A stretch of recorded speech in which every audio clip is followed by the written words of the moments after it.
This will be the absolute best story you hear all day today. Check it out.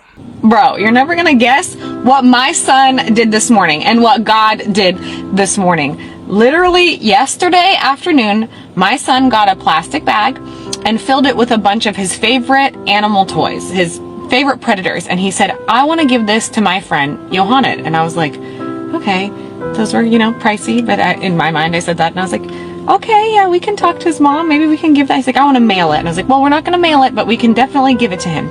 And so this morning, he remembered right before he left the house that he wanted to give his bag of toys to Johannet. And I said, okay. So I sent his mom a message and I said, Rain wants to give your son, a bunch of these toys. And she was like, oh, that's so sweet. And I said, I told him that he has to wait to see you guys at school to do that and not just to take it into class, whatever.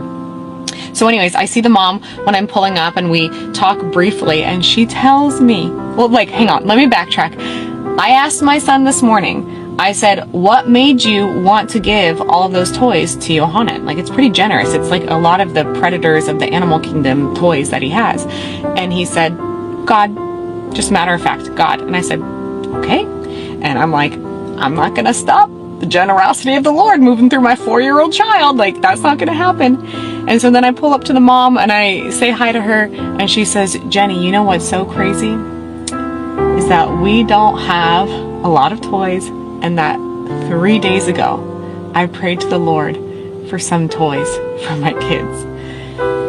And my 4-year-old son was directed by God to give that child who he didn't know that about a bag of his favorite animal kingdom toys. Bro, tell me God's not real. Tell me God's not real. I will never believe that. Bro, God can speak to a 4-year-old, I'm telling you.